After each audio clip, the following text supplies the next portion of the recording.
Shalom seluruh jemaat GPI Waru cabang Malang yang diberkati oleh Tuhan. Kembali saya mengajak Bapak Ibu dan Saudara bersama dengan seluruh anggota keluarga dan teman-teman terdekat pada malam hari ini untuk dapat bersekutu kepada Tuhan. Dan saya berharap semuanya dalam keadaan sehat walafiat dan terus semangat di tengah kita menghadapi pandemi COVID-19 ini. Mari sebelumnya kita akan berdoa bersama-sama. Bapa kami yang bertahta di dalam kerajaan surga yang mulia, segala puji syukur, hormat, dan kemuliaan kami naikkan kepadamu Tuhan. Kami sungguh menikmati dan merasakan kebaikan Tuhan sungguh tiada taranya atas kehidupan kami. Dan saat ini kami rindu untuk dapat datang kepada Tuhan, menghadap hadirat Tuhan, dalam persekutuan kami bersama dengan keluarga dan teman-teman terdekat kami. Terima kasih Tuhan, berkati kami ketika kami akan belajar dan merenungkan akan kebenaran firman-Mu. Di dalam nama Tuhan Yesus Kristus, kami berdoa dan kami mengucap syukur. Amin. Judul kebenaran firman Tuhan pada hari ini adalah ketamaan. Dan nats firman Tuhan diambil dari kitab Lukas pasal yang ke-12 ayat yang ke-15. Demikian firman Tuhan, saya akan bacakan untuk kita semuanya. Berjaga-jagalah dan waspadalah terhadap segala ketamaan, sebab walaupun seorang berlimpah-limpah hartanya, hidupnya tidaklah tergantung pada kekayaannya itu. Bapak, Ibu, dan Saudara sekalian yang dikasihi oleh Tuhan, terkadang saya dan saudara merasa rendah diri atau dalam bahasa Jawanya nelongso ketika melihat banyak orang yang jauh lebih kaya raya dibandingkan kita.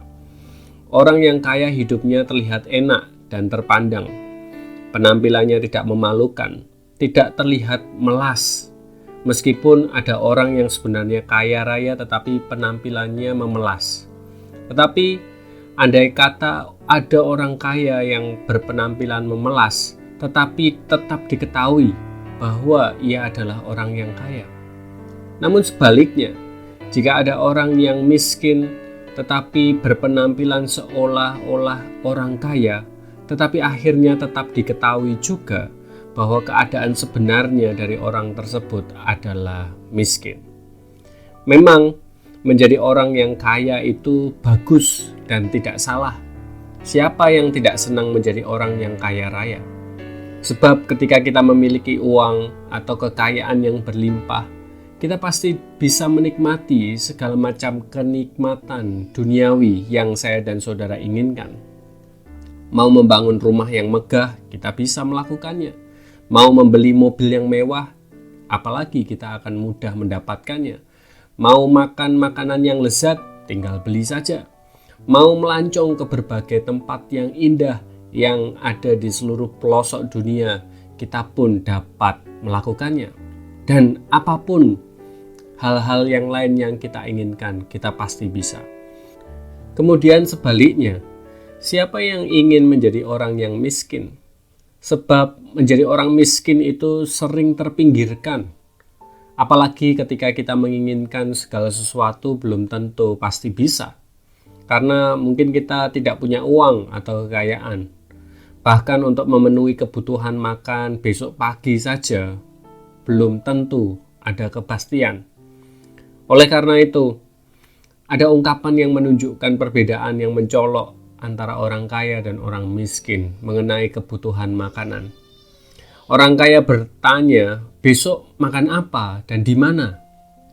Artinya, orang kaya itu bingung ketika harus memilih menu makanan dan rumah makan untuk esok hari. Adapun orang miskin akan bertanya, besok apa makan? Artinya, orang miskin belum ada kepastian esok hari akan makan atau tidak. Menjadi orang kaya, kalau cara mencari dan cara menggunakan kekayaannya itu baik dan benar, itu adalah hal yang sangat bagus. Mencarinya dengan cara rajin bekerja itu sangat bagus. Menggunakannya dengan hemat dan bermanfaat untuk kesejahteraan keluarga, serta untuk menolong orang lain. Hal tersebut adalah sangat luar biasa bagus. Namun, menjadi orang kaya kalau mencari dan cara menggunakan kekayaannya tidak baik dan tidak benar, itulah yang tidak terpuji. Ada saja orang yang kaya raya, tetapi cara mencari kekayaannya itu dengan sikap serakah, merugikan, bahkan mengorbankan orang lain atau mengorbankan bangsa dan negara dengan korupsi dan lain sebagainya. Orang yang serakah seperti itu bertanya, besok makan siapa? Artinya, besok siapa lagi yang bisa dijadikan korban demi memperoleh uang atau kekayaan? Ada juga orang kaya yang cara menggunakan kekayaannya tidak baik dan tidak benar. Misalnya, menjadi orang yang kikir atau pelit. Kekayaannya digunakan untuk judi, untuk berfoya-foya yang sia-sia. Kehidupannya menjadi boros, tidak berhikmat dalam menggunakan keuangan. Hal tersebut pasti jelas tidaklah baik.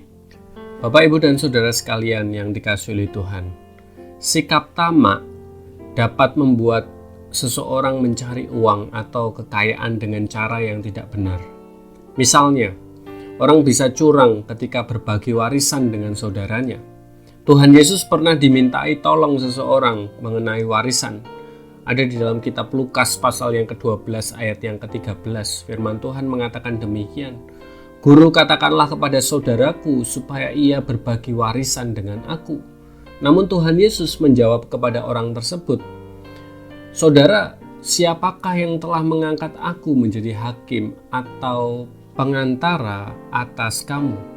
Kemudian Tuhan Yesus berkata kepada orang banyak yang ada di situ, berjaga-jagalah dan waspadalah terhadap segala ketamaan.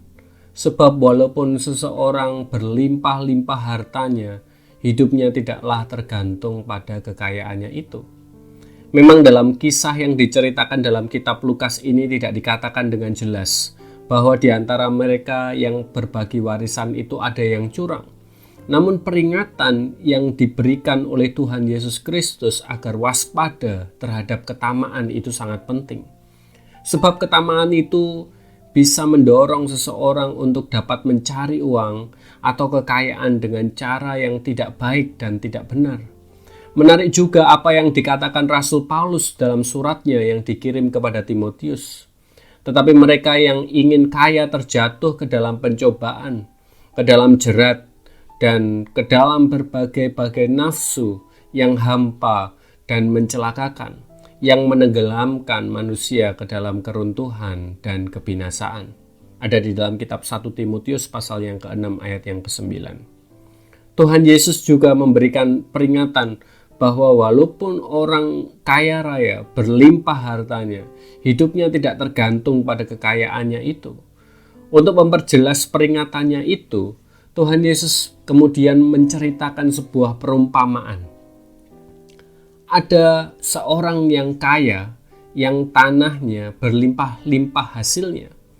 Ia bertanya dalam hatinya, apakah yang harus ia perbuat? Sebab ia sudah tidak punya tempat untuk menyimpan hasil tanahnya. Lalu ia merombak lumbung-lumbungnya dan mendirikan lumbung yang lebih besar untuk menyimpan gandum dan barang-barang miliknya. Ia kemudian berkata kepada dirinya sendiri, jiwaku, engkau memiliki banyak barang tertimbun untuk bertahun-tahun lamanya. Beristirahatlah, makanlah, minumlah, dan bersenang-senanglah. Di dalam kitab Lukas pasal yang ke-12 ayat yang ke-19.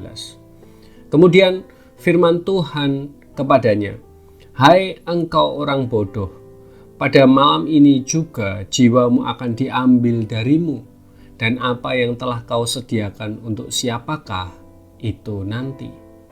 Demikianlah jadinya dengan orang yang mengumpulkan harta bagi dirinya sendiri, jikalau ia tidak kaya di hadapan Allah. Maka dari itu Bapak, Ibu, dan Saudara sekalian yang dikasihi oleh Tuhan, mari kita tidak usah nelongso atau merasa rendah diri. Ketika saya dan saudara melihat diri sendiri dan kemudian melihat orang lain, kok aku miskin, dia kaya, kok hidupku tidak sama seperti dia. dan lain sebagainya, perasaan yang muncul dalam kehidupan kita. Yang perlu kita pahami dan yakini adalah meskipun kita tidak kaya secara duniawi, yang terpenting adalah kita kaya di hadapan Allah, yaitu saya dan saudara dipenuhi sukacita dan damai sejahtera, sehingga saya dan saudara terus dapat tersenyum. Hidup kaya di hadapan Allah itu artinya hidup penuh percaya terhadap pemeliharaan Allah, taat dan setia kepada Allah, dan hati kita berlimpah dengan syukur. Di sisi yang lain, saya dan saudara juga harus memahami bahwa kita juga terus tetap akan berjuang mengatasi kemiskinan. Kemiskinan harus kita lawan, harus kita atasi, tetapi bukan dengan sikap yang tamak, melainkan dengan jujur, dengan kerja keras, dengan hikmat dan kebijaksanaan yang daripada Tuhan. Sebagai pertanyaan yang bisa saudara diskusikan dengan keluarga dan teman-teman saudara, bagaimana saudara bisa mengalahkan rasa iri hati? Sekali lagi, bagaimana saudara bisa mengalahkan rasa iri hati? Kiranya firman Tuhan ini menguatkan kepada kehidupan kita. Selamat bertumbuh keluargaku. Tuhan Yesus memberkati. Amin.